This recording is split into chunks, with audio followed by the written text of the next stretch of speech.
Bon début de semaine tout le monde, bienvenue dans Toute liberté avec Joey Aubé. Cette semaine, on met de côté la santé pour une fois. On fait un petit, je ne sais pas si on va appeler ça un hors-série ou on sort un peu des sentiers battus avec Karim pour parler d'un peu plus différent.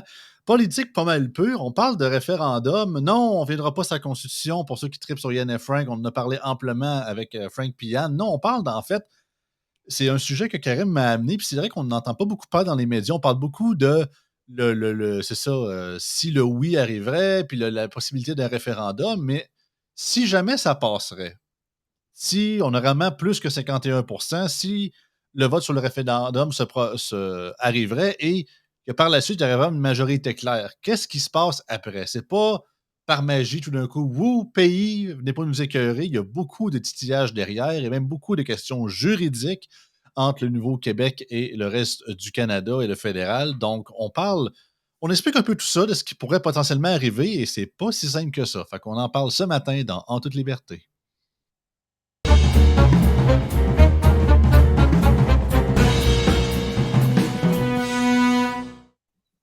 Salut Karim. Salut Joey, ça va? Yes. Ouais, référendum. On se met en mode caribou cette semaine. Exactement, ça dépend de quel côté tu te situes.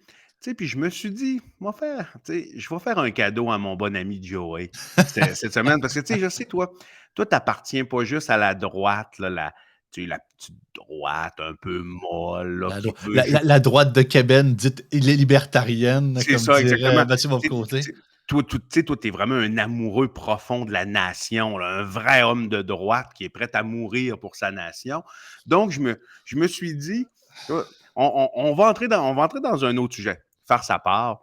Je trouvais ça quand même assez intéressant. Pourquoi? C'est que on en parle quand même beaucoup et, entre autres, l'ascension de Paul Saint-Pierre Plamondon en ce moment, qui est rendu, puis là, apparemment, moi, ça fait un petit bout de temps que je ne suis pas allé à Québec, mais apparemment, là, le monde, ça se promène dans les rues à Québec avec des photos de Paul Saint-Pierre Plamondon. Ça Ah, crie, ils sont en train d'y construire une statue déjà. Là. Tu sais, ça, ça crie, on veut un pays, on veut un pays. Puis là, il faut se poser, ben, on n'a pas le choix d'en parler.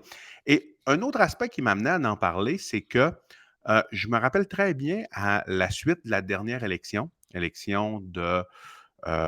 provinciale, 2022, oui. il y a un an et quelques mois, là, octobre 2022.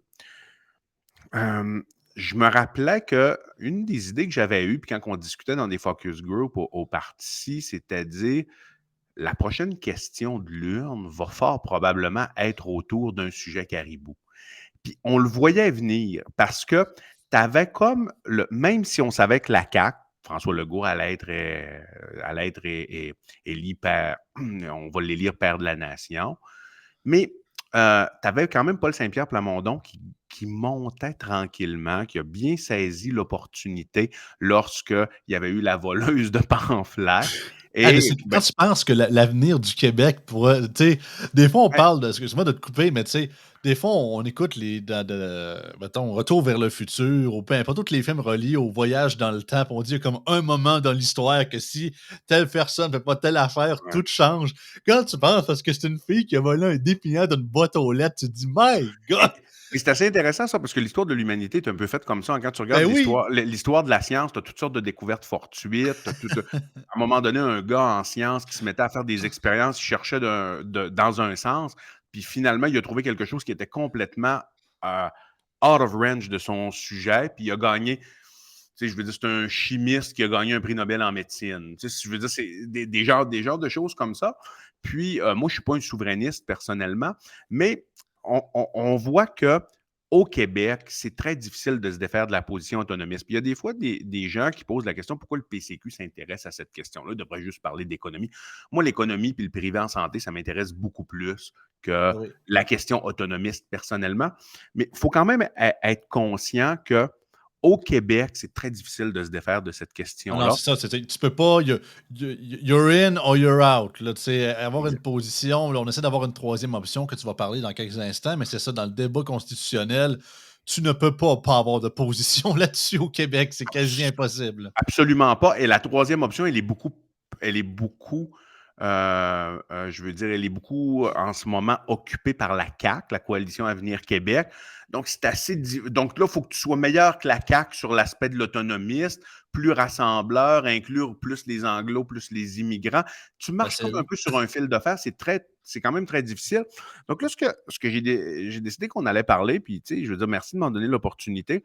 Plaisir. On va regarder un petit peu, parce qu'on parle beaucoup de euh, Parti québécois, eux, je veux dire, ils veulent faire un référendum. La CAQ ne veut pas faire de référendum. OK? Quand on sait très bien que François Legault, il va cocher oui, fort probablement. Pourquoi Ouais, c'est François? ça. C'est parce que la vision un petit peu de la CAQ, puis ça, il faut quand même le donner à François Legault, il a été capable de mettre de côté temporairement l'axe constitutionnel, oui et non, et le ramener vers une forme de nation. Je ne dis pas que je suis d'accord avec lui, là. C'est pas le point, mais ici, on essaie d'analyser, C'est ça, là, on énonce les faits, là. on énonce les faits. Il a essayé de tasser ça puis de dire les Québécois, ils ont peur de référendum. Les Québécois, si tu leur fais faire des référendums sectoriels, par exemple, tu leur dis voulez-vous rapatrier les pouvoirs en immigration, ils vont vous dire oui. Voulez-vous rapatrier les pouvoirs, je veux dire, voulez-vous que le Québec gère complètement son réseau de la santé, ils vont vous dire oui. Ressources naturelles, ils vont vous dire oui. Mais si vous dites voulez-vous que le Québec soit souverain, ils vont vous dire non. OK. À partir de ce moment-là, François Legault, ou lui et ou ses conseillers, ont compris que le référendum, c'était pas nécessairement gagnant. Et lui a adopté plus une attitude étapiste en utilisant la clause dérogatoire pour passer la loi 21, passer la loi 96, essayer de rapatrier des pouvoirs. C'est un peu la dynamique autonomiste de la CAQ qui est, selon moi, plus intelligente que la dynamique référendiste. Puis là, moi, je me mets dans la peau d'un souverainiste. Okay? Je ne suis pas un souverainiste personnellement, mais Je vais faire le cobaye. mais je me mets dans la peau d'un souverainiste, puis je me dis, je comprends pourquoi Paul Saint-Pierre Plamondon en parle, parce que c'est winner s'il est capable d'aller chercher l'électorat souverainiste, OK, qui est à peu près autour de 35 s'il est capable d'aller en chercher ne serait-ce que 80 de cet électorat-là ou 75 là, il est tellement social-démocrate qu'il y a beaucoup de gauchistes qui vont voter pour lui, il peut prendre le pouvoir. Donc, le Hmm. calcul électoral, il est bon en soi. Mais je Mais pense, excuse-moi de te couper, mais je pense que c'est vraiment plus un effet secondaire ou un effet second. Parce que le gars, tu sais, si on voit un peu l'historique du PQ dans les derniers 10 ans, depuis la défaite de Pauline Marois, ça a été chef après chef à vouloir comme pas trop parler d'indépendance, puis de faire un genre d'entre-deux, puis on va faire de la bonne gestion pour arriver à ça. Puis ils ont toujours été timides sur cette question-là, puis qu'on soit d'accord ou pas, les caribous purs et durs qui étaient encore au PQ voulaient vraiment, depuis la partie de la seconde que Lisée et Jean-François Lisée ait quitté, vraiment un chef qui soit décomplexé sur la question nationale, puis que let's go, on n'a pas peur d'en parler, let's go, indépendance, let's go. Fait que je pense réellement que PSPP le fait par conviction et non pas par calcul électoral. C'est sûr que ça y fait cet effet-là aussi, puis il est content de ça également. Mais c'est ça, surtout en plus que son élection à l'époque, avec la course à la chefferie et la X-ième au PQ, c'était majoritairement beaucoup les jeunes crinqués, beaucoup de la jeunesse qui ont fait comme un peu la balance du pouvoir dans les votes des membres. Je me rappelle, moi j'avais suivi ça, j'étais pour Guy Nantel à l'époque. Je suivais ça un peu de côté, j'étais pas membre du PQ, là, mais ça, je trouvais ça quand même la joute intéressante. Mais c'est ça, c'est que là, ils ont vraiment un chef décomplexé qui vont en faire un no matter what. Est-ce que ça va le sauter d'en face ou est-ce qu'ils vont le réussir? L'avenir nous le dira. Mais tu as absolument raison qu'avec tu rajoutes à ça l'échec de la CAQ sur bien des aspects gouvernementaux, j'allais dire le poids du pouvoir mélangé à d'autres choses, plus Québécois que les pompes par en arrière au niveau du PQ, ça fait un genre de bon trio pour que l'électorat switch de bord, là. Ben, c'est-à-dire oui, je comprends ton point, ça fait du sens. Et il y a deux aspects principaux qui les séparent de la CAQ, c'est-à-dire le PQ. Ben, le premier aspect, c'est le référendum, on s'entend. C'est des Absolument. référendistes, là. Ils ont le titre vraiment Ouais, référendiste. La CAQ indépendantiste, sont c'est ça. tout aussi nationalistes, tant qu'à moi, là. Même à certains égards, ils peuvent peut-être l'être plus, même un peu plus autoritaires. Ben, quoique ça dépend, est-ce qu'un PQ au pouvoir pourrait utiliser là, de façon, je veux dire, récurrente la clause dérogatoire, possiblement. Là. Non, ben Mais on voit la tendance autoritaire au niveau du PQ aussi, même je pense que Pepperon. oui. Moi, je Puis pense que certains, oui. certains pourraient dire que cette tendance-là, la CAQ, vient des anciens péquistes qui y sont aujourd'hui, tu sais. Mais avant qu'on aille dans le vif du sujet, je te pose la question, Karim. si vraiment, OK, là, on se met PQ sur le pouvoir, référendum, premier mandat, on assume que Denis Coderre va être à la tête du PLQ d'ici là. Penses-tu que les caquistes, le parti va comme, bon, pas durant la période de quand oui, quand non, penses-tu que il va comme avoir un schisme au sein de la CAQ, que les Jolin Barrette et les Bernard Drinville vont aller du bord du oui et les Fitzgibbon, Dubé puis Guilbeault vont aller de le bord, puis tout le monde va se dire genre, là, on est là-dessus, puis on se regroupe tout après quand la chicane va être finie.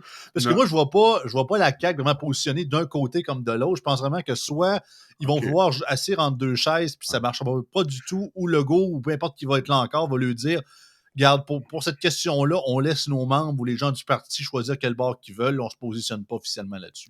Ben, c'est parce que là, c'est tellement hypothétique parce que ça Ah, dépend, c'est sûr. ça dépend, je veux dire, qui va être, ça dépend à quel point ils vont manger une volée aux prochaines élections. Ça aussi, c'est sûr. Donc ça va faire en sorte qui va être le nouveau chef. Est-ce que le nouveau chef va être quelqu'un qui est plus de l'aile libérale ou quelqu'un qui est libéral pas au sens du libéralisme classique, on s'entend, Le mais de rouge, l'aile de l'aile rouge c'est ça. ou quelqu'un qui est plus style Jolin Barrette ou Bernard Drinville, ça dépend. C'est extrêmement hypothétique. Moi, je pense que sur une question aussi fondamentale que ça, un parti doit se prononcer de Absolument. façon assez claire.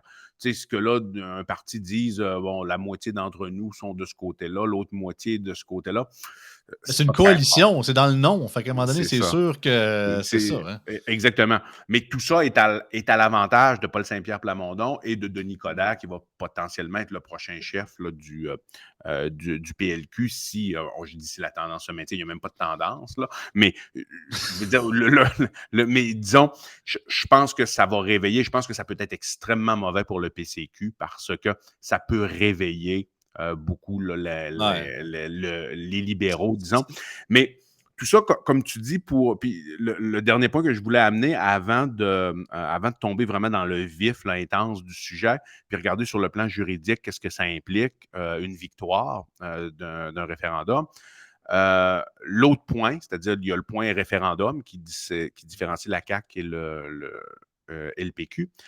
Et l'autre point, c'est que le PQ est plus social-démocrate, il faut le dire. C'est-à-dire le Oui, ça a PQ, toujours été. là, Depuis 95, justement, depuis la défaite de 95, ça a ouais, toujours. tu sais, même si la CAQ sont sociaux-démocrates, il faut dire, le PQ, t'es rendu presque dans une branche, dans une succursale semi-satellite de Québec solidaire. Là. Sur le plan des politiques publiques, disons, un peu moins intense, mais C'est on ça, est moins multiculturel, plus pro-langue et moins immigration, mais le reste, pas mal tout pareil. Là. exactement, c'est en plein ça. Maintenant, tu sais, on a toujours la rhétorique. On avait vu le débat entre Mathieu Bock-Côté et Éric Duhaime. Éric a très bien fait dans ce débat-là. Je pense que c'est pas facile d'affronter Mathieu Bock-Côté. Sa rhétorique était quand même bonne. On est tombé assez rapidement dans un raisonnement circulaire parce que les deux, je veux dire, avaient une position qui était quand même assez diamétralement opposée. Donc, c'était difficile de ressortir là, je veux dire, vraiment une tendance importante de ce Ben, débat-là, je ben, dirais. Mais Bob Côté essayait, ben, je le sais, ça fait des années qu'il s'essaye, il essaie de faire ressortir le vieux fond péquiste qu'Éric avait oui, il y a ben oui, plusieurs ben oui, c'est décennies de clair. ça. C'est Fait que c'est un clair. peu ça qu'il souhaitait faire aussi. Là. Tu sais, en gros, c'est pour ça qu'il le poussait un peu là-dedans. Je l'ai écouté l'entrevue, bien évidemment, aussi. Puis c'est ça, c'est que il, il essaye, mais moi, c'est ça qui me fait écœurer. Puis je vais pas retenir sur le sujet, on en a parlé amplement avec Ken et Frank, on veut que tu embarques dans le bandwagon, mais on t'offre un chèque, on t'offre même pas on dit, faites-nous confiance, c'est un chèque en blanc, même pas de promesse de ci ou de ça, ou de garantie de liberté, c'est juste, non, c'est un peu comme Legault avant les élections, avant de se faire élire premier ministre, c'est on verra. Hashtag on verra, hashtag ça va bien aller, un peu comme dans la pandémie, tu sais, fait que c'est ça, donc c'est tough à embarquer, là. Je le comprends, là. En effet. En effet, faut que l'entrevue a été bonne dans l'ensemble, Oui, je pense. elle a été beaucoup vue. Puis je pense qu'il y a beaucoup Oui, de gens qui étaient contents oui. du débat, même s'ils n'étaient pas d'accord. Dans les commentaires, ça que j'ai vu beaucoup, en tout cas. Là. Tout à fait. Et c'est une question qui clive quand même beaucoup. Maintenant, regardons. Tu sais, on parle d'un Ouais. référendum. Là, c'est un fait. Paul Saint-Pierre Plamondon risque d'être, si la tendance se maintient, premier ministre du Québec. Il promet un référendum. Ce serait très mal vu qu'il ne le fasse pas. Je ne pense pas qu'il bluffe. Non, À non, moins moi non qu'on. plus. Il bluffe pas. Je pense pas qu'il bluffe. Je pense qu'il veut vraiment le faire. Mm. Maintenant, pourquoi il veut le faire? Bon, premièrement, fort probablement, il va être perdant. monter, aller gagner 15 points, c'est maintenant, on est quoi, 34-35 %, donc gagner 15 à 16 points, ça va être extrêmement difficile, compte tenu naturellement de la démographie actuelle du Québec. Donc, Mais toujours quand même, autant que je serais plus à pencher de ton côté, de ton côté, mais vu qu'il va y avoir une campagne référendaire derrière tout ça, disons que la politique m'a toujours appris que, comme dit Benjamin Franklin, la politique, c'est l'art du possible. Fait que des fois, il peut t'arriver ouais. n'importe quoi. Tu sais, il y a même pas il y a 2-3 ans, on pensait que le PQ était décédé puis qu'on ne le reverrait plus jamais, ça sphère politique, encore moins proche du pouvoir. Puis regarde qu'est-ce qu'on a aujourd'hui. Fait que C'est assez je, ga- différent. je C'est garde assez un différent. tout ce que je dis, c'est que je garde un facteur X. Je te dis pas que ça va arriver, je dis juste que C'est c'est assez ça. différent c'est assez différent ici parce que le PQ ont toujours gardé une base sous-jacente. Il y a une base à Ouais, la souveraineté, mais tu as quand même eu un changement démographique assez important de absolument. 1995 à maintenant. Absolument. Les Anglos voteront pas pour le oui. Je Mm. vais certainement pas avec un PQ qui propose la souveraineté. Les immigrants non plus en très, très, très forte majorité. Donc, le gain que tu es capable d'aller faire, il est quand même la marge de gain que tu es capable d'aller faire pour gagner un 15 à 16 de points, elle est limitée. Donc, c'est un référendum qui est fort probablement perdant. Maintenant, on sait, juste en préambule ici, que le référendum, qu'est-ce qui est arrivé suite au référendum de 1980? Je me mets dans la peau d'un souverainiste. Là. Quand même eu un recul, il y a quand même eu un recul national au Québec. Là. C'est-à-dire, ça a quand même amené au rapatriement de la Constitution de 1982, qui ultimement a amené, a eu comme effet, puis là, on peut débattre de ça, mais je veux dire, je pense que c'est quand même assez généralement admis, à l'échec des accords de Meade de 1987. Mhm. Rappelons, proposition qui avait été amenée par Brian Mulroney, chef du Parti conservateur à l'époque, Premier ministre. qui était premier ministre du Canada, qui était chef du Parti conservateur, comment on l'appelait, là, je l'ai sur le bout de la Progressiste langue. conservateur, c'est Progressiste ça? conservateur, exactement, chef du Ouais. Parti progressiste conservateur. Et tu avais Terre-Neuve et le Manitoba qui n'avaient pas accepté de ratisser les accords, mais la Chambre des communes à Ottawa avait accepté. Donc, tu as eu cet échec de Meach-là, quand même suite à un référendum qui était perdant en 1980 et le rapatriement unilatéral de la Constitution qui a quand même nié l'existence de la nation d'une certaine façon. Mhm. Donc, on peut toujours débattre de ça, mais tu as quand même eu des reculs. Maintenant, après ça, tu as eu le référendum de 1995. Donc, je me mets encore dans la peau d'un souverainiste. Suite à l'échec du référendum de 1995, tu as eu quand même euh, un recul. Pourquoi tu as eu un recul? Tu as eu la loi sur la clarté référendaire. Ouais. Et tu as eu quand même plusieurs années de règne libéral. Je me mets encore dans le pot d'un souverainiste. Tu as eu Ouais. plusieurs années de règne libéral au C'est ça. Québec et tu as eu l'avenue de la loi sur la clarté référendaire qui vient quand même compliquer la possibilité d'avoir un référendum gagnant effectif au Québec. Et c'est là qu'on va discuter de c'est quoi cette fameuse loi sur la clarté référendaire C'est ça. si un référendum était gagnant. Et ça a laissé une cicatrice sur beaucoup d'aspects de la politique québécoise aussi, autant qu'il y a eu des politiques, ça, mais le simple terme référendum. Tu sais, moi, je suis 100% d'accord, puis je sais pas si on avait parlé avec toi, Karim, mais en tout cas, je l'ai déjà dit souvent que les fameux, euh, les fameux gros billets de vote qu'ils ont aux États-Unis durant les midterms ou les présidentielles, où c'est que tu votes pour ton candidat, mais tu votes mettons, aussi pour ton shérif, où il y a un projet dans ta municipalité qui veut se faire. On te demande aussi qu'est-ce que tu penses de la légalisation du pot, whatever. En tout cas, c'est une affaire quasiment une page et demie. Ben moi, j'aimerais ça qu'on ait ça au Québec. Ouais, tu Oui, sais, ça inciterait le monde à voter, mais on dirait que juste le thème référendum, même si ça n'a rien à voir avec la souveraineté, c'est juste référendum. je comprends ton Depuis, point. depuis 95, je voyais ça autant municipal qu'au provincial, que, ben, on le voit avec le tramway de Bruno Marchand, mais ça, je pense que c'est plus idéologique que nécessairement il est contre l'idée. Là. Mais en général, le système démocratique le plus qui fait plus, en fait, qui fait plus parler à la population, qui les consulte le plus depuis, on dit 95 avec celui de sa souveraineté, on dit qu'on c'était comme c'est le mot en R, là. Tu sais, c'est comme le Vader rétro Satanas, comme Voldemort. Tu sais, on Oui, dit pas le mot en R, là. Tu sais, même si c'est ouais. ça n'a même pas rapport à l'indépendance, c'est comme on fait référendum. Tu sais, on a peur, on a l'impression, on a eu l'impression. J'ai l'impression que la consultation démocratique des citoyens, autre que les élections générales, a beaucoup reculé juste à cause de cette comme de choc post-traumatique relié à ce terme politique-là. Là. C'est possible, ta thèse fait du sens. Maintenant, c'est sûr, tu pourrais changer le mot comme PCPP le fait en ce moment pour consultation Question populaire, populaire. parce qu'au Canada, c'est ce que c'est un référendum. Ça dépend Mhm. d'un pays. Dans certaines, au sein de certaines constitutions, le référendum peut être sanctionnel.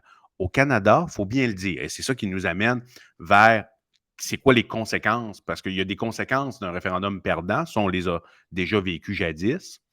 On les a mentionnés, puis la division aussi, là, donc tu viens puis ça a divisé quand même le peuple de façon assez Absolument. importante. Euh, Maintenant, il y a quand même une responsabilité des conséquences à un référendum gagnant. C'est-à-dire, c'est pas le grand soir avec des chars allégoriques, puis l'ensemble des chroniqueurs de Québécois qui sont là avec des photos, avec des pancartes de Lionel Groux, puis tout le monde tout le monde se tape dans les mains. Puis non, non, c'est pas. Premièrement, premièrement, s'il était gagnant, ce serait à 50,3 versus 49,7. OK? Donc là, tu fais quoi avec le 1 sur 2 qui reste? Là? Tu divises un peuple de façon énorme. C'est pas comme les Catalans qui ont une volonté très intrinsèque du peuple vraiment de se séparer. Ici, c'est très C'est ça qui est divisé. important parce que on prend l'exemple, parce que premièrement, il faut mettre ça en contexte. Le Canada n'a aucune clause dans sa constitution. Je le sais, on ne l'a pas signé, mais regarde, on est basé là-dessus pareil. Là. Le Canada n'a aucune clause dans sa constitution qui autorise la sécession d'une province de la Absolument. Confédération. Autant il y a un argument historique là-dedans, un peu comme Maurice Duplessis disait, le pouvoir, il vient des provinces, il vient pas d'Ottawa. C'est une confédération dont techniquement, c'est les provinces qui ont le dernier mot à dire sur, pas mal sur la structure, tout ça, et non pas le fédéral. Mais ça, c'est plus un débat, plus, je dirais, philosophique. Mais sur la base, il n'y a pas ça. Fait que déjà en partant, voyons, le référendum, même s'il serait gagnant d'une mince au niveau marginal, ça serait déjà un peu. C'est pas très solide, mais également aussi, il faudrait donc amender la Constitution pour rajouter une genre de clause pour ça. Ben, pour que ça arrive, d'un, faut que ça soit Ouais, négocié, puis que le fédéral comme fasse une genre de clôture, que ça fonctionne. Il faut que ça passe à la Chambre des communes. ouais. Il faut que ça passe au Sénat. Il faut que ça passe à la majorité de tous les parlements des autres provinces canadiennes. Ben, Fait que donc, c'est un petit peu ça, puis c'est là qu'on va regarder, c'est là qu'on va regarder l'histoire avec ça, parce qu'il y a quand même des nuances il y a quand même des nuances à amener. Mais qu'est-ce qui est arrivé là, suite au référendum qui était perdant? Ben, c'est la loi sur la clarté référendaire de Stéphane ouais, Dion et de Jean Chrétien, qui était chef à l'époque. Stéphane Dion, qui était son ministre. Qu'est-ce qui est arrivé? C'est que Jean Chrétien, suite à ça, lui, il a demandé, et Preston Manning avait énoncé exactement la même chose que lui. Il avait dit, eux, ce qu'ils ont dit, c'est que la Constitution canadienne, en étudiant la Constitution, il n'y a rien dans la Constitution qui prévoit que le Québec pourrait, ou une autre province, avoir une légitimité de sécession, c'est c'est-à-dire ça. de séparation. Ça, mais là, il y a un flou juridique. C'est pas parce que c'est pas dans la Constitution que tu n'as pas le droit. Tu comprends? Mhm. Donc, à partir de là, c'est Stephen Harper à l'époque. Puis ça, j'avais oublié cet aspect-là, mais c'était son projet de loi qui n'avait pas passé finalement, le projet de loi C.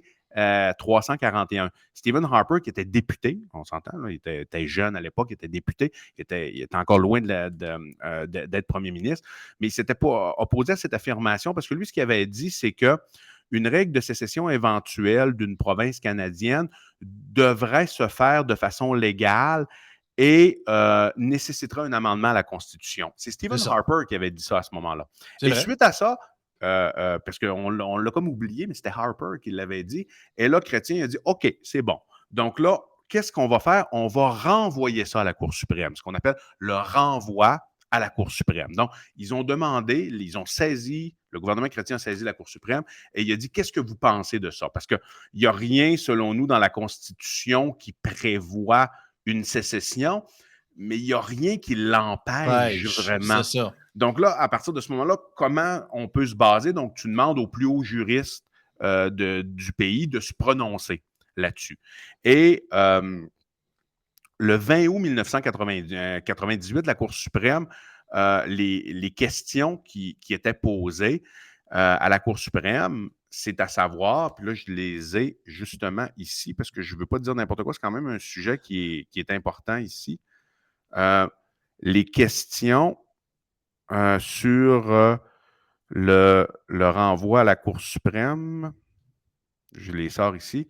Donc, l'Assemblée, voici les 3 questions qui ont été posées par le gouvernement chrétien. L'Assemblée nationale, la législature ou le gouvernement du Québec peut-il, en vertu de la Constitution du Canada, procéder unilatéralement à la sécession du Québec au Canada? Première question. Deuxième question. L'Assemblée nationale, la législature ou le gouvernement du Québec possède-t-il, en vertu du droit international, le droit de procéder unilatéralement à la sécession du Québec du Canada? C'est ce À qu'on cet appelle le droit à l'autodétermination des peuples, en passant. Exactement. Ça, c'est le droit international. C'est ça, À selon cet égard, les Nations unies. Là. à cet égard, en vertu du droit international, existe-t-il un droit à l'autodétermination qui procurerait à l'Assemblée nationale, la législature ou le gouvernement du Québec le droit de procéder unilatéralement à la sécession du Québec du Canada? Troisième question. Lequel du droit interne ou du droit international aurait préséance au Canada dans l'éventualité d'un conflit entre eux quant au droit de l'Assemblée nationale, de la législature ou du gouvernement du Québec de procéder unilatéralement à la sécession du Québec du Canada? C'est quand même important de se souvenir de ça parce que tout est basé autour de ça. Et quelles ont été les réponses de la Cour suprême suite à ça? C'est quand même assez clair. 20 août 1998, selon la Constitution canadienne, le Québec ne peut invoquer le droit à l'autodétermination en vertu du droit international, car il ne s'agit pas d'un peuple colonisé ou opprimé. Les arguments. Ouais! Mais non, mais c'est parce que les arguments ici, parce que si tu veux un peuple colonisé à ce moment-là, si tu dis que tu es un peuple colonisé et tu as droit à l'autodétermination, je comprends leur point, là, parce que là, comme on n'a pas 3 heures, on ne peut pas tout lire le jugement Non, au non, je complet. Mais comprends, mais. c'est-à-dire que coloniser, tout le monde a été colonisé à un moment donné. Ça veut dire que si à Ben, partir. mais c'est pas juste ça. C'est pas juste ça, Karim. Je comprends qu'il y en a qui ont été plus colonisés que d'autres. Puis contrairement à certaines nations africaines, les Québécois ont pas eu une existence si terrible que ça. Mais ça reste que quand on a perdu à la plaine d'Abraham, puis la fin de la guerre de 7 ans, on s'est fait rabrouer, on s'est fait absorber par la couronne anglaise sans notre consentement pantoute. Fait que c'était une forme de colonisation, qu'on le veuille ou qu'on le veuille Ben, pas. je veux dire, on peut tout à fait débattre de Mais- ce mais- jugement-là, Même mais le la Cour Canada, suprême. même la création du Canada, excuse-moi de te couper, mais même la création du Canada en 1840, c'était en réponse à la révolte des Patriotes. Puis, on dit comme Pierre Falardeau disait, qu'on l'aime ou qu'on l'aime pas, ils ont créé le Canada sur notre dos, puis ils n'ont jamais demandé si on était d'accord à embarquer dans ce projet-là. Puis on le sait très bien que la raison pourquoi ils l'ont fait, c'est qu'à l'époque, la dette du Bas-Canada, donc du Haut-Canada qui était l'Ontario, dont les provinces anglophones, Ouais, était ouais, énormissime, et celle du Québec était très basse. Ils voulaient ouais, fusionner les deux dettes ouais, ouais, pour ouais. qu'après ça, ils puissent en profiter. Fait que, tu sais, c'est ça. Il y a plein de. Je comprends, Joey, mais tout ça, c'est l'histoire de l'humanité. À partir de ce moment-là, si à partir du moment où un peuple a été colonisé à un moment donné de son Mhm. histoire, parce que là, on peut remonter à l'ère pré-biblique aussi, là, Ah, c'est sûr. ça veut dire à ce moment-là, il faut que le droit international donne l'autodétermination à tout peuple. Tu comprends? Il faut que tu l'interprètes de cette façon-là.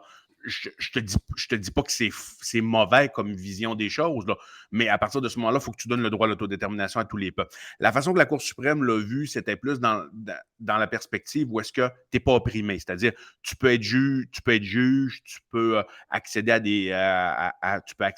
à des postes de pouvoir, tu peux gagner ta vie sans avoir de discrimination en raison de ta langue, je veux dire, de ton origine ethnique, du fait que mais le fait que tu sois un Canadien français t'empêche pas de pouvoir être un ministre au fédéral ou des genres de choses comme ça. C'est un peu autour de ça qu'ils ont. Maintenant, Moi, je comprends. maintenant, à partir de ce moment-là, on pourrait déterminer, dire que tous les peuples doivent avoir la possibilité d'autodétermination en fonction d'un référendum gagnant. On peut argumenter là-dessus, là. Ben, Mais c'est plus, me le, semble, le- j'avais entendu, écoute, ça fait longtemps, là, mais je sais qu'il y avait, pour l'autodétermination, certains avaient mis certains critères, dans le sens que pour que, à la limite, un peuple, je parle un peuple entre guillemets, ait une certaine légitimité à l'autodétermination, il faut de un qui ait, autant que je sais qu'il n'y a pas de ratio de population, là, mais un minimum qui soit plus que 400, mettons. Là. Tu sais, je dis ça grossièrement parlant, qu'il soit quand même un certain nombre, que, bien évidemment, il y a un territoire qui l'habite depuis plusieurs centaines d'années, ou du moins depuis un très, très, très longtemps, qui est soit des trucs reliés ensemble, comme justement langue commune, religion, ou quoi que ce soit. Fait que c'était comme plusieurs critères reliés à ça. Bien évidemment, c'est subjectif. C'est pas fusionné ou sculpté dans le marbre, mais ça évite que justement, certains microcosmes ou micro-peuples à certains endroits décident on se transforme quasiment en Allemagne du 16e siècle avec les 36 millions de duchés puis le puzzle à 1000 morceaux. Là, Ben, c'est un petit peu comme ça, parce qu'à un moment donné aussi, les gens du Saguenay peuvent se dire on n'a pas grand-chose à faire avec le monde de Montréal, le plateau, nous, là, je veux dire, la façon de ah, vivre des Montréalais. Ça devient infini. Oui, il faut qu'il y ait des critères, mais les critères, comme ils demeurent toujours subjectifs, ben, tu as des instances qui vont trancher. Dans notre système, c'est à la fois la Chambre des communes et puis là, on c'est va le ça. voir pourquoi, et la Cour suprême, ultimement. On peut argumenter là-dessus. Mais moi, tu sais, le but ici aujourd'hui, c'est pas de dire qui a raison, la Cour Non, suprême non, a-tu c'est ça. raison, a-tu tort. C'est plus de dire ce serait quoi les étapes après un référendum. Donc là, Mhm. ça a amené au renvoi sur la Cour suprême. Donc la Cour suprême dit attendez un peu là, vous n'avez pas droit à l'autodétermination. C'est selon le droit international, parce que vous n'êtes ni un peuple colonisé, ni un peuple opprimé. Ça, c'est la décision de la Cour suprême. Et après ça, cependant, elle dit, cependant, quand une province exprime, puis là je le cite tel quel, par référendum la volonté de se séparer, le gouvernement fédéral et les autres provinces ont l'obligation de négocier avec elle. Bon, c'est ça qu'ils disent. Ils ont l'obligation de négocier. Duh. Bon, tu as l'obligation de négocier. Pour négocier, OK, pour négocier, deux critères doivent être présents. C'est-à-dire, pour que tu aies l'obligation de négocier, ces deux critères-là doivent être respectés. Et ça, ces critères-là sont jugés par qui? Par la Chambre des communes, selon la loi sur la clarté référendaire qui a, suite à ce jugement de la Cour suprême là. C'est-à-dire deux conditions. La question posée doit être claire. La question posée doit être claire. Après ça, Clair selon le fédéral, je tiens à le préciser. ben, c'est la Chambre des communes qui décide si elle est claire ou pas. Ben, c'est ça. Parce qu'autant que d'un C'est ça. côté, on peut dire c'est de bonne foi, puis tu as tout à fait raison. Faut pas que la question, peu importe le référendum sur n'importe quoi, faut pas que ça soit ambigu, faut pas que ça soit un peu qui laisse des points, des angles morts ou quoi que ce soit, ou qui suppose certains trucs qui ne le sont pas. Mais encore là, tu sais, Ouais. puis Et je reviens un peu comme Duplessis disait, tu sais, c'est comme la tour de Pise, ça penche toujours un petit peu du même bord. Fait que c'est sûr et certain que le fédéral, tu sais, pas que je suis pas prêt à croire qu'ils n'ont pas de bonne foi. C'est juste que je me dis, même ça serait la question la plus claire que pas, j'ai le feeling qu'au fédéral, ils vont encore dire que c'est pas assez clair. C'est juste ça. et là ça va être intéressant, puis c'est là que je vais te demander de mettre où je le mettrai moi-même, là, où tu le mettras, Ah, ça. l'article que je t'ai proposé tantôt, mais juste avant, la deuxième question. Donc, la question doit être claire Mhm. et le résultat doit être clair. Oui, ça, c'est correct. Mais c'est quoi un résultat clair? 50,3%, c'est un résultat clair? Ben, c'est ça, parce que tu C'est quoi parlais un résultat Tu clair? parlais des Catalans tantôt. Tu sais, la Catalogne a voté le référendum à plus de 90% pour l'indépendance. Puis vu qu'un peu comme au Canada, la constitution espagnole n'avait pas de. En tout cas, je ne vais pas me tromper ici, mais je pense qu'il n'y avait pas non plus C'est de différent. précédent. Ça, c'est C'est différent. différent. Parce que Mais dans ça, la Constitution espagnole, excuse-moi de te couper, Joey, ouais, là, vas-y, vas-y. juste pour apporter cet argument-là, c'est que la Constitution en Espagne prédit que l'Espagne est indivisible. Ah, c'est ça. La Constitution canadienne, c'est qu'il y avait un flou Un juridique. coup, En c'est ça. Espagne, il y a zéro flou juridique. Maintenant, le flou juridique, ce que les Catalans voulaient amener devant la communauté internationale, puis là, on va y arriver, c'est que euh, selon le droit international, une constitution ne pourrait pas prévoir qu'elle est indivisible parce qu'un peuple a quand même le droit à son autodétermination si certains critères remplis, dont s'il s'agit d'un peuple opprimé, entre guillemets. Ouais, puis les peuples changent au fil du temps aussi. Là, C'est tu sais, ça.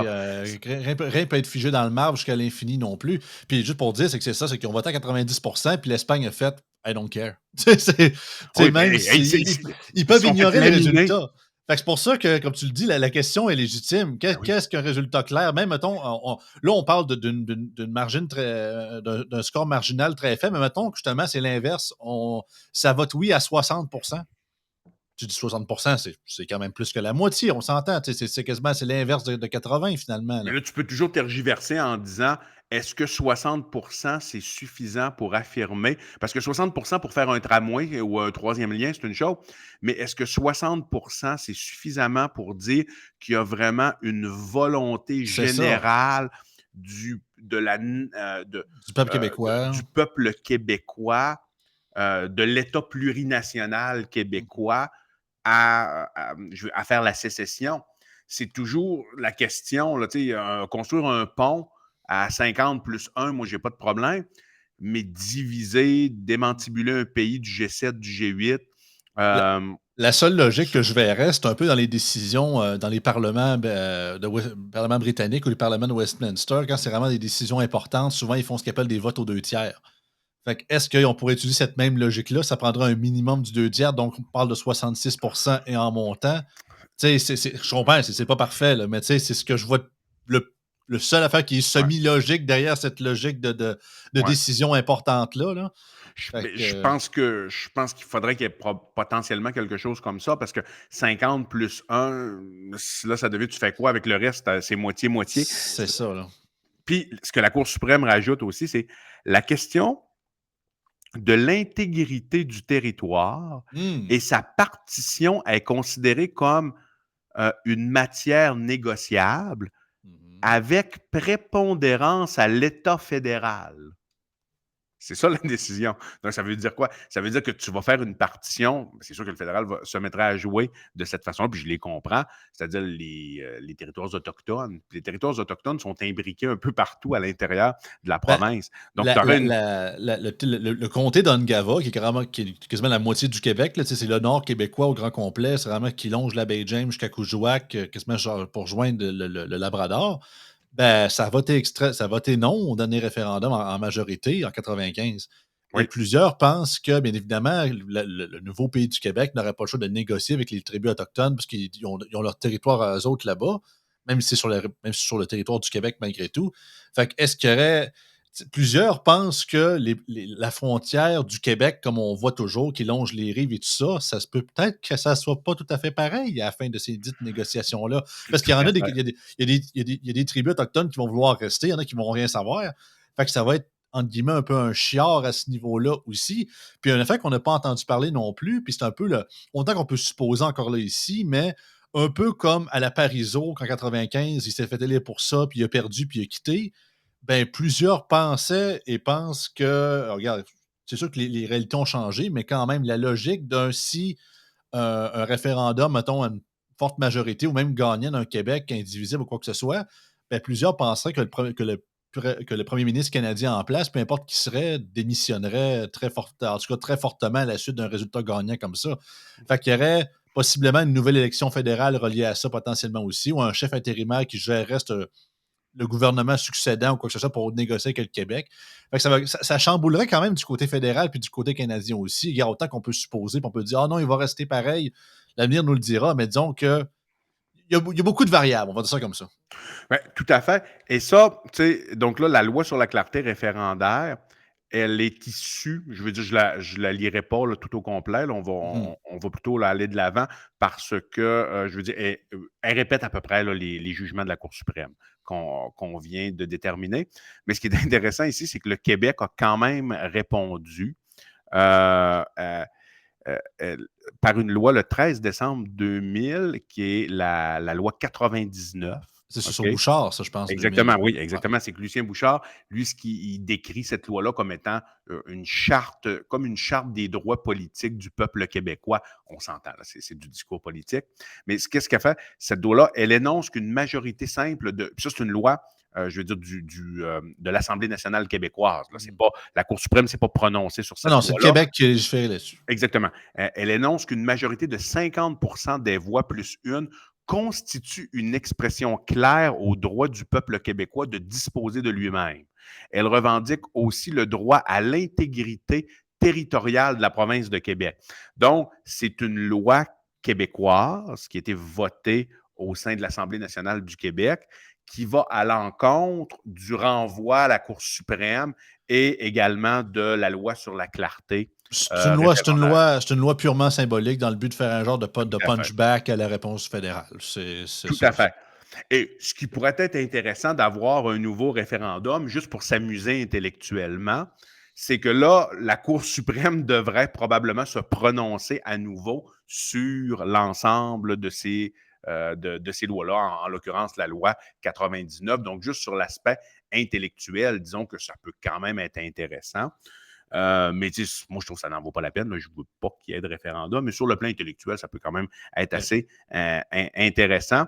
Puis, un autre aspect, par rapport à, puis ça, c'est le dernier que je veux amener avant que, je veux dire, on monte l'article, puis tu avais Oui. amené un point qui était intéressant sur, je veux dire, sur Au Canada. la question claire. Là. Ouais. Euh, c'est la Cour suprême aussi, qu'est-ce qu'ils disent? Et ça, je trouve ça quand même assez intéressant, c'est qu'ils parlent un peu là, de la reconnaissance internationale, parce que c'est sûr que le juridique, ça demeure des bouts de papier. Ultimement, le politique décide toujours. Ça, Mhm. dans des genres de grandes questions comme ça, c'est le politique qui décide. Si tu as une reconnaissance de Washington ou si tu as une reconnaissance, je veux dire, un Québec avec un référendum gagnant La- la- la- qui aurait une reconnaissance de Washington, de Paris puis de Londres, ça n'arrivera pas, mais dans une ben, politique minimum de fictive, Paris, là, c'est ça. mais c'est ça, ça te prend.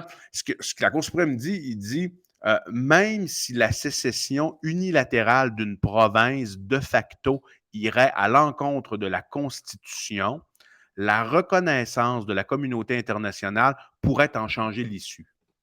Non, c'est ça. C'est qu'en gros, c'est que si la planète accepte la décision, ben, la Cour suprême peut aller se faire mettre, là. Tu sais, en bon français, c'est pas mal ça. Et c'est eux-mêmes qui le disent, là. C'est Ben, un c'est peu ça, ça. donc ça devient très politique. Puis à ce moment-là, c'est-à-dire, mais C'est une parce que position insoutenable parce que si une majorité de la communauté internationale accepte l'arrivée du Québec en tout cas, dans l'échiquier sur le terrain de la géopolitique, puis le Canada continue à dire non, ça sera pas un pays, puis dit non, tu sais, en gros, c'est la chicane, puis on va absolument pas qu'il devienne indépendant. Ben, de l'autre côté, le Canada se discrédite complètement, puis il a l'air quasiment du gros méchant loup, puis quasiment du mari alcoolique qui veut pas laisser sa femme qui bat depuis des années quitter son foyer un peu, là, tu sais, ça fait un peu weird.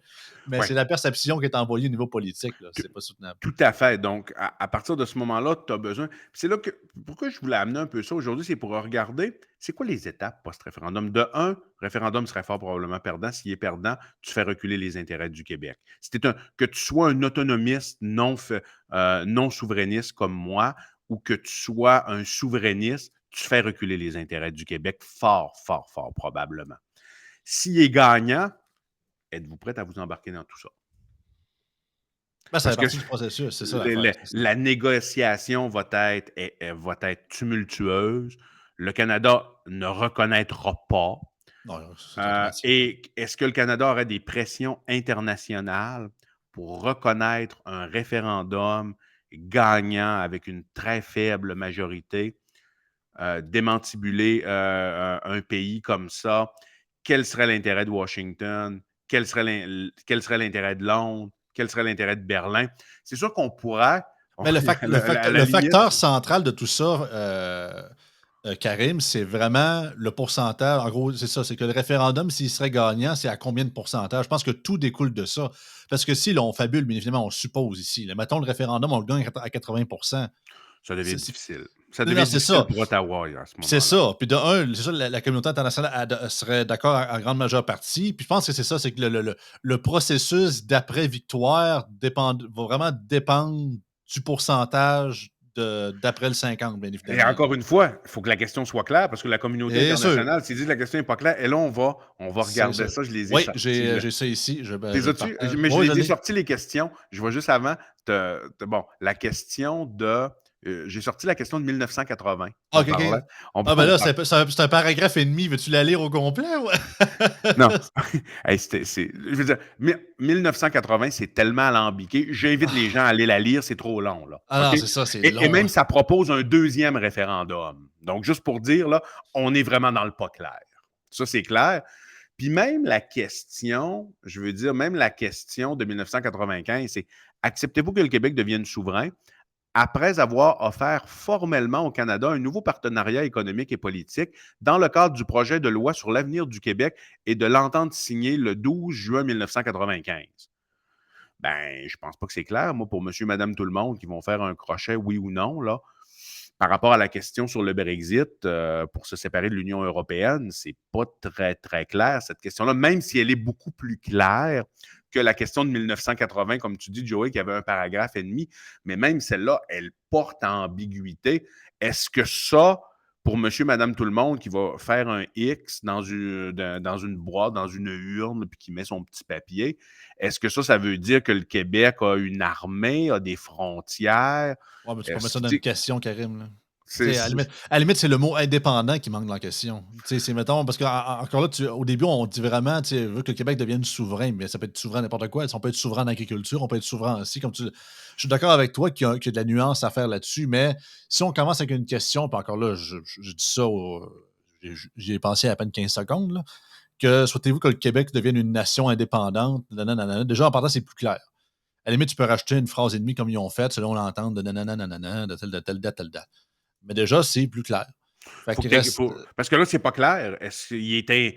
C'est-tu un pays ou c'est pas un Ben, pays? c'est ça, C'est pas parce que là, très clair, là. ça, c'est le débat fameux entre indépendance puis souveraineté association. Là. Tu sais, on Mais revient quasiment à l'époque de René Lévesque avec Mais, ça. Là. mais pourquoi elle n'est pas claire? Puis pourquoi la question sur le Brexit était claire? C'est assez intéressant. C'est qu'on savait que le gouvernement du Royaume-Uni savait très bien que les Anglais allaient voter pour la sortie la sortie de l'Union européenne.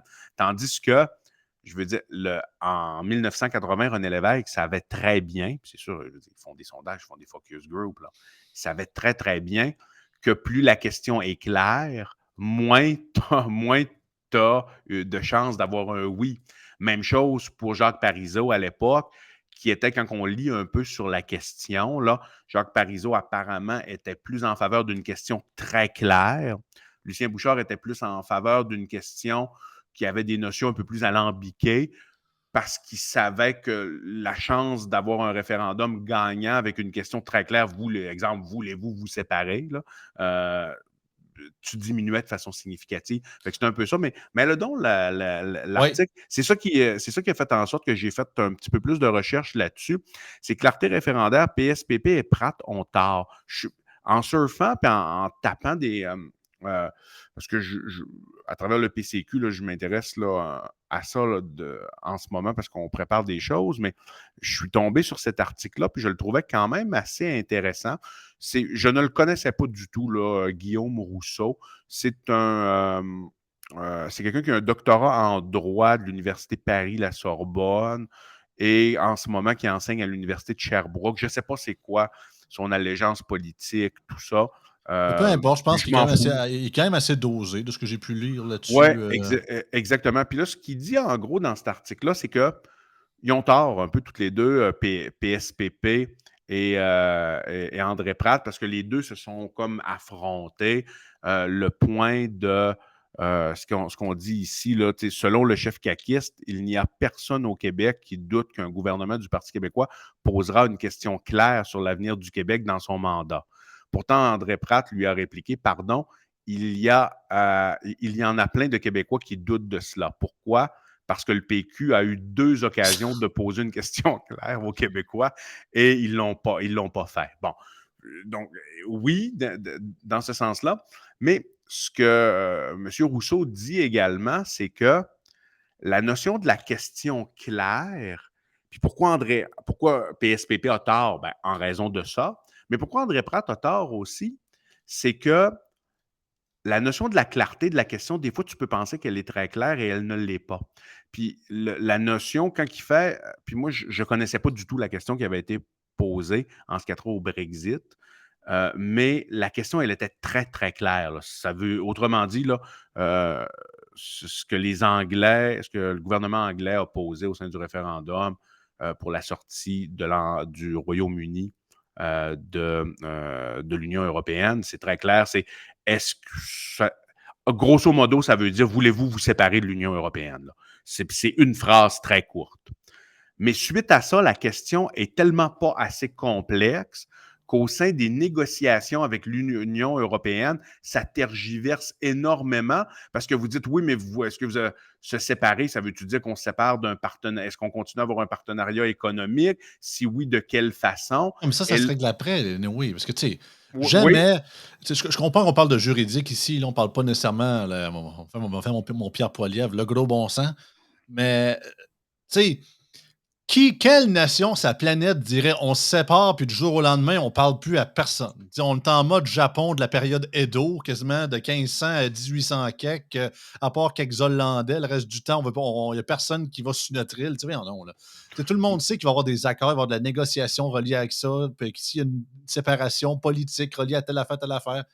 Mais je comprends que ça peut être interprété de 36 millions de façons, mais à un moment donné, il ne faut pas prendre le monde pour des caves, là.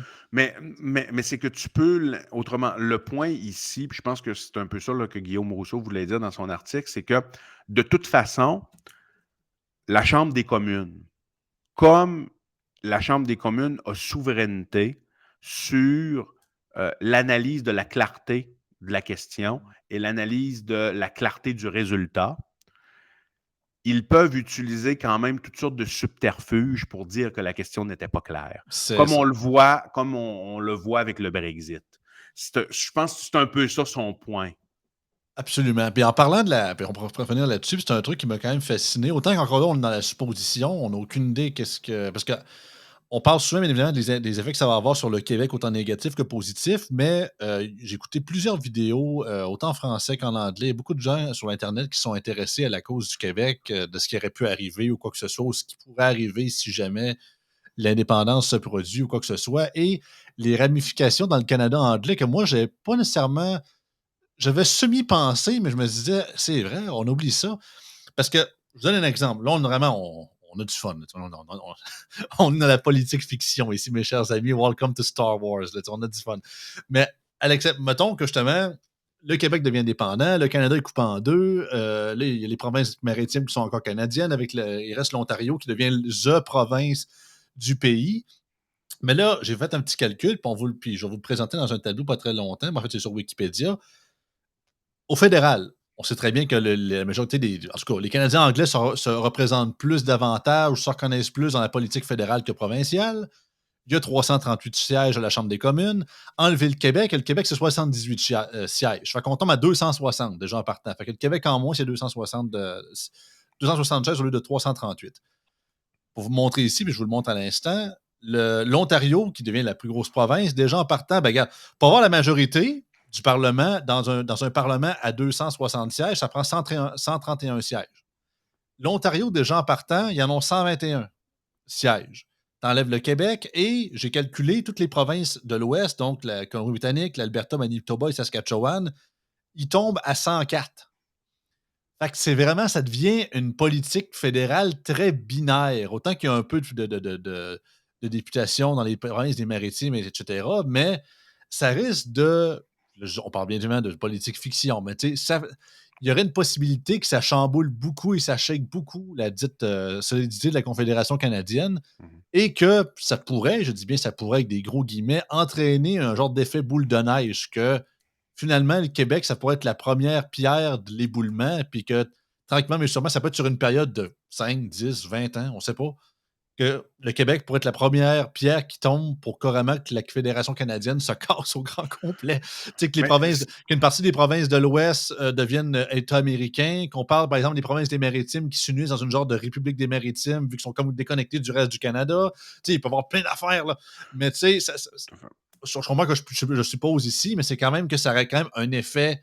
Ça aurait des effets sur la politique canadienne qu'on le veut ou qu'on ne le veut pas par après. Autant qu'il peut aussi avoir le fait que le Canada reste pareil comme il est là, puis qu'il s'ajuste, puis que finalement, c'est moi qui ai pris un peu trop de lignes de coke avant de faire le podcast, là. Vous comprenez ce que je veux dire, tu sais. non, mais ton jugement est bon ici, c'est que, en effet, c'est sûr qu'il y aurait. Parce que c'est toujours difficile d'envisager tous les effets collatéraux, parce qu'à chaque fois quand tu prends une décision aussi importante que ça, c'est un peu comme dans les politiques publiques, tu as l'impression de jouer sur un élément, mais quand tu joues sur cet élément-là, plusieurs autres peuvent se déstabiliser. La déstabilisation des autres peuvent entraîner une réaction en chaîne qui font en sorte que tu as une déstabilisation Puis, globale. puis- puis le Et Québec créerait un précédent.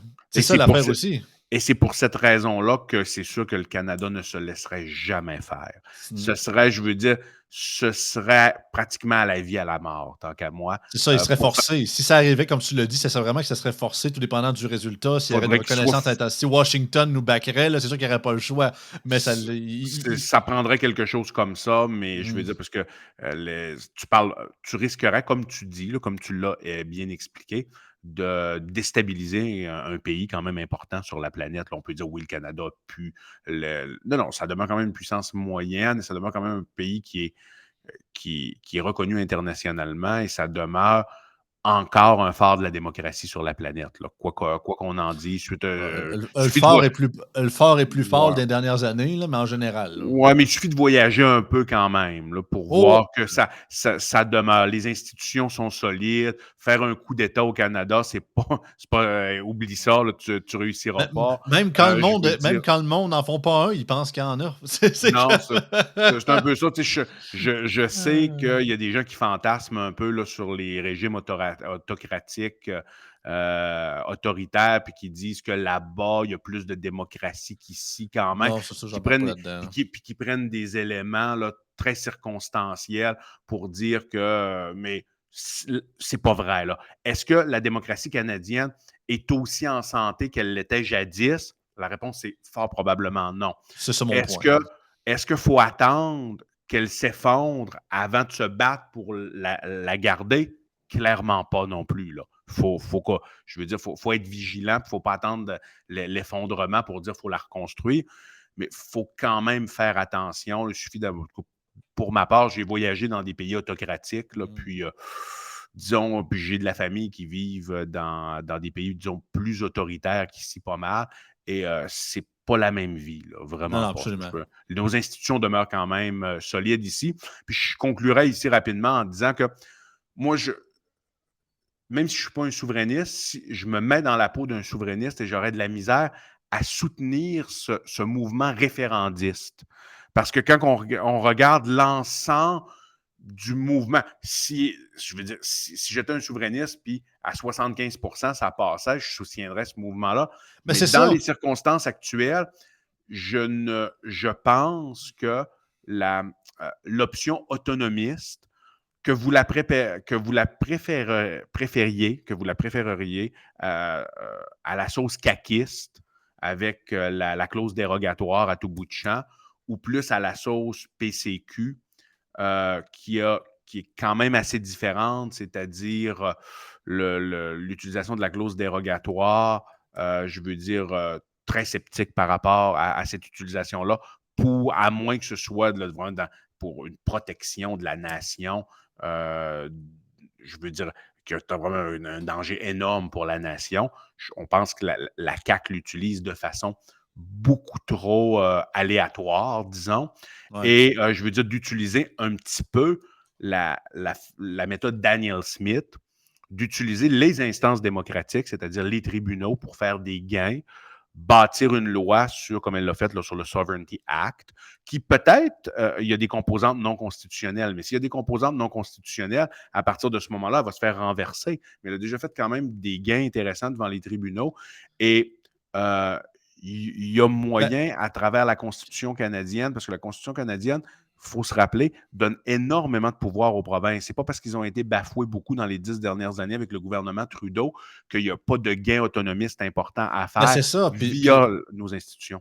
Puis un angle qu'on n'a pas pu parler, mais c'est que, ben, on n'a pas eu le temps nécessairement, c'est que, justement, dans une possibilité d'un référendum qui passerait, mais en marginalité comme ça, autant comme on l'a dit, ça peut être carrément fédéral, puis on aurait, mettons, on prend supposément, c'est ça, évidemment, le fédéral ne veut rien savoir, il va tout faire pour pas que ça arrive, même si c'est vraiment, il y a une majorité, mais très faible, mettons un genre de 51 ou un genre de 52, 40, 48, quelque chose comme ça, et qu'autant on a certains backings au niveau international, mais bien sûr, les gros Américains, ça s'attend, puis ça tarde beaucoup.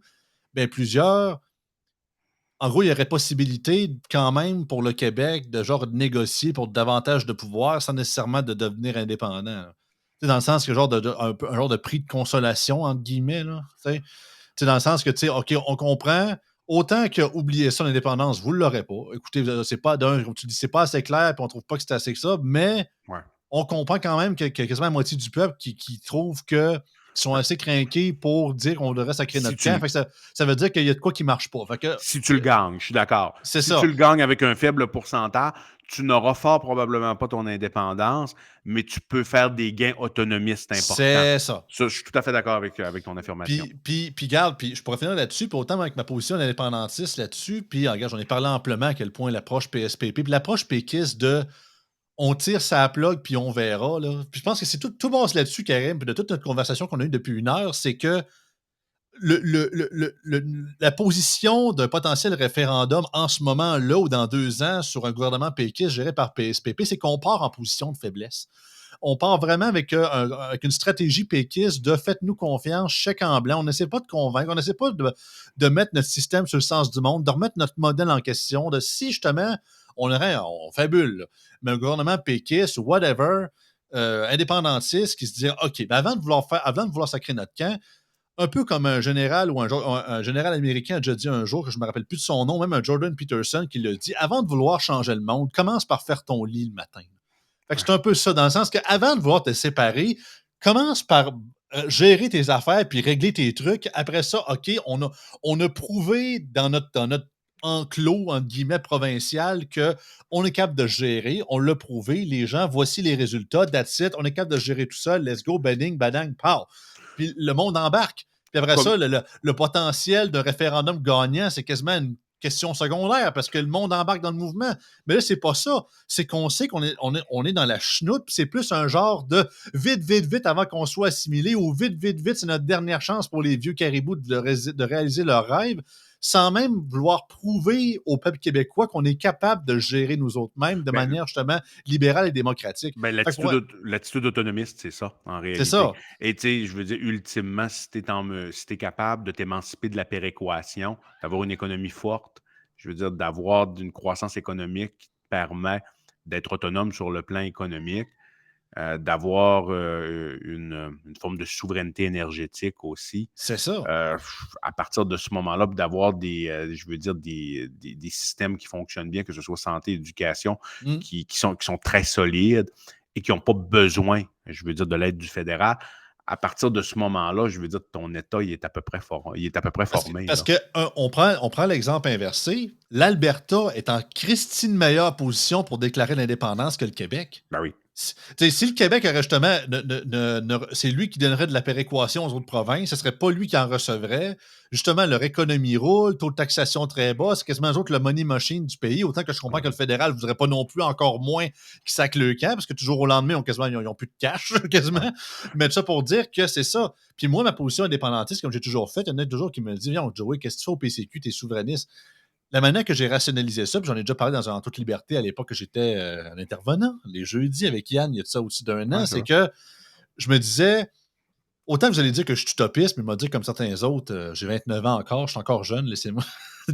Excusez-moi encore là-dessus, je suis encore jeune, mais je me dis, OK, si justement le Québec, via des politiques ou un gouvernement comme le PCQ, décentralisateur, plus autonomiste, qui est capable de revitaliser l'entrepreneuriat au Québec, de remettre son modèle en question, de vraiment changer ça, mettre ça un peu à l'envers, dans le bon sens du terme, pour que justement, on augmente la productivité, on augmente la croissance économique, on change les systèmes pour que ça fonctionne meilleur, on rajoute le privé en santé pour la saine compétition.